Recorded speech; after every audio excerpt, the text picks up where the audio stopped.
네, 안녕하십니까. 반갑습니다. 오늘은 기대감이 살아있는 이슈에 이은 그런 일정 매매, 추적을 해볼 만한 내용을 공유를 드리겠습니다. 오늘 저는 이렇게 세 종목을 매매를 했습니다. SDN을 매매를 했는데, SDN이 이렇게 처음에 장 초반 시초가 갭을 좀 떠서 일단 매매를 하지 않고 매매 상승 이후 그런 조정 구간에서 눌림에서 분할 매수를 하면서 이렇게 수익을 거두고 이렇게 20선을 이탈하려는 움직임이 나와서 매도를 했는데 이렇게 좀 쭉 오르는 그런 것을 보았습니다. 그 다음에 앞타바이오를 매매를 했습니다.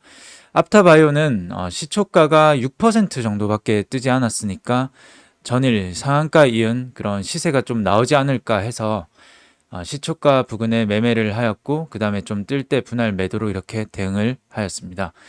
그 다음에 대명에너지를 매매를 했는데 대명에너지는 시초가가 한 10% 정도가 떴기 때문에 일단 시초가에는 따라 붙질 않고 좀 눌리는 구간 이런 구간을 활용을 했는데 이런 구간이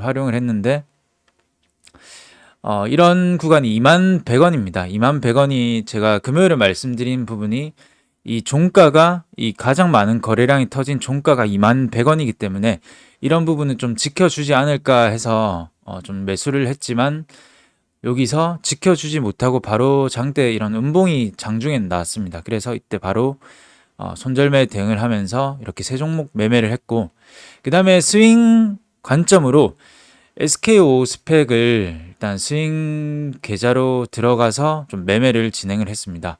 보면 요때 바로 이런 장대 양봉의 절반값에 대해서 지난 댓글을 한번 남겨주신 분이 계셔서 봉중심선이라고 설정해서 봉중심선이라고 있는데 그거를 활용을 하면 이렇게 클릭을 하면 바로 이렇게 나와지게 됩니다. 3,430원 이런 봉중간 그리고 이런 부분에서 맞물리는 부분에서 완전 줄어드는 도치 장중에는 도치 캔들이었습니다. 그런 부분에서 매수를 하고 매도를 하였는데 이 종목을 보니까 제가 오늘 스펙주에 대해서 한번 말씀을 드려봐야겠다 생각이 되어서 일단 오늘 말씀을 드립니다. 스펙주는 사업이 목적이 아니고 기업 인수 합병을 하려는 그런 목적으로 만들어진 회사입니다. 비상장 법인들과 인수 합병을 진행을 해서 상장을 시키는 게 목적인 회사라고 보시면 됩니다. 3년 이내 정확히는 2년 6개월 이내 합병을 완료를 해야 되고 3년 이내 비상장 기업을 합병을 시키지 못하면 상장 폐지가 됩니다.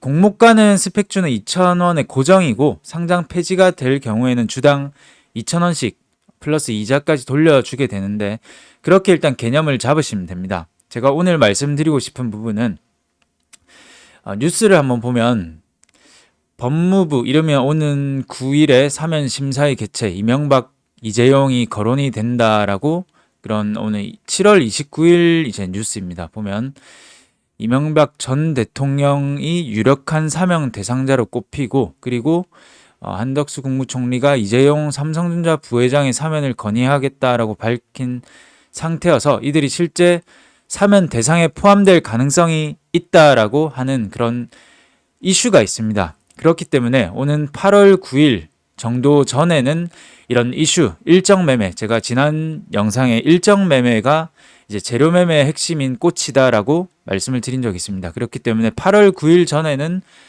좀 공략을 해볼 수 있지 않을까라는 측면에서 이 스펙주가 있습니다. 8.15 광복절 특별 사면 이재용 부회장이 사면이 된다고 가정을 한다면 삼성 스펙과의 합병 속도가 빨라질 수 있다는 기대감이 살아있는 그런 종목들이기 때문에 삼성 머스트 스펙이나 삼성 스펙 4호 6호 이렇게 4호 6호 이런 것은 그러니까 상장이 된 그런 순서대로 되는 경우가 많습니다. 그런 부분 한번 참고를 하시고 그리고 2,000원 부근에서 시작을 하고 일단 보면 일단 2,000원이기 때문에 가장 주가가 낮은 종목이 좋습니다. 스펙주에서는. 그래서 보면 삼성 머스트 스펙 5호가 나름대로 4,000원대로 주가를 유지를 하면서 가장 주가적으로 낮고 그리고 이동평균선들 보면 다 아직 괜찮습니다. 보면 이 거래가 이렇게 이 거래량이 터지는 시기가 있습니다. 이 종목도 보면 이런 주기가 있다는 것이 보이죠. 주기가 이 크게 터지는 사이에서도 조그맣게 터지고, 이 크게 터지는 사이에서도 조그맣게 터지고, 지금 거래가 완전히 이렇게 줄어들었습니다. 줄어들었는데 그런 이슈는 아직 지금 살아있는 구간이기 때문에 한번 노려볼 수 있다라고 생각을 합니다. 삼성 스펙 4호도 마찬가지로 이 거래가 계속 주기적으로 이제 터지는 구간이 있습니다. 이렇게 뭐 20일, 10일, 17일, 27일 이런 주기로 지금은 거래가 완전 또 줄어들었기 때문에 한번 노려볼 수가 있는데 5일선, 21선, 60, 120, 240 완전한 정배열 상태의 스펙 종목입니다. 삼성 스펙 6호는 오늘 그런 매물이 좀 출회가 되는 이슈가 있어서 이렇게 완전 툭 떨어지면서 이런 도지 캔들을 만들어 줬는데, 이 종목도 여기서 이게 만약에 상승 추세로 이어간다면 이렇게 좀 회복을 시키면서 이런 처음 생긴 21선을 좀 돌파를 해주는 그런 타이밍이 좀 나올 수가 있다라고 생각이 됩니다. 우린 PTS도 마찬가지로 지금 제가 전 영상에 말씀드렸던 관심 종목이죠. 마찬가지로 지금 20선 위에서 꾸준히 거래량 없이 잘 이렇게 횡보 조정을 거치고 있습니다. 좋다고 생각이 됩니다. 그래서 언제 뜨는지는 사실 지금 거래가 완전히 바닥이기 때문에 어떤 신호도 없습니다. 그래서 예상하기도 쉽지가 않고, 제가 보는 좋은 전략은 관심 종목에 일단 이렇게 넣어두고 상승장보다는 하락장일 때 스펙주가 좀 움직이는 경향이 있습니다. 그래서 하락장일 때 갑자기 전일 대비 거래량이 급증한 것을 주시를 한다면 시세 포착의 좀 시발점이 되지 않을까 저는 생각을 하고 있습니다. 그래서 바로 이렇게 매수를 해보자, 바로 매수하세요, 이런 추천주 성격이 절대 아닙니다. 아니고 일단 관심 종목에 넣어두시고 이런 어떻게 방향, 거래량이 어떻게 이렇게 좀 터지는지 그런 부분을 잘 한번 보신다면 좋다라고 생각이 됩니다. 지금까지 말씀드린 스펙주에 대한 결론을 장단점으로 한번 정리를 제가 해보자면, 장점은 다음 주까지 기대감이 살아있기 때문에 일정 매매가 가능하다라는 게 있고, 두 번째는 증시와 크게 동조화가 되지 않습니다, 보통은. 그래서 그런 장점이 두 가지가 있고, 단점은 대신에 시총이 다 너무 가볍습니다. 200억. 이 종목은 279억, 340억 이렇게 가볍기 때문에 너무 이 종목의 등락이 가볍게 움직일 수가 있습니다.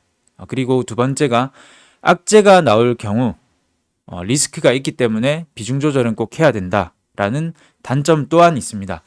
이렇게 장단점을 고려를 해봤을 때 재료가 소멸되기 전에 활용을 해본다면 장점이 단점보다 더 우세하다고 저는 생각되기 때문에 이렇게 오늘 공유를 드립니다. 모두 시청해주셔서 감사합니다. 이상입니다.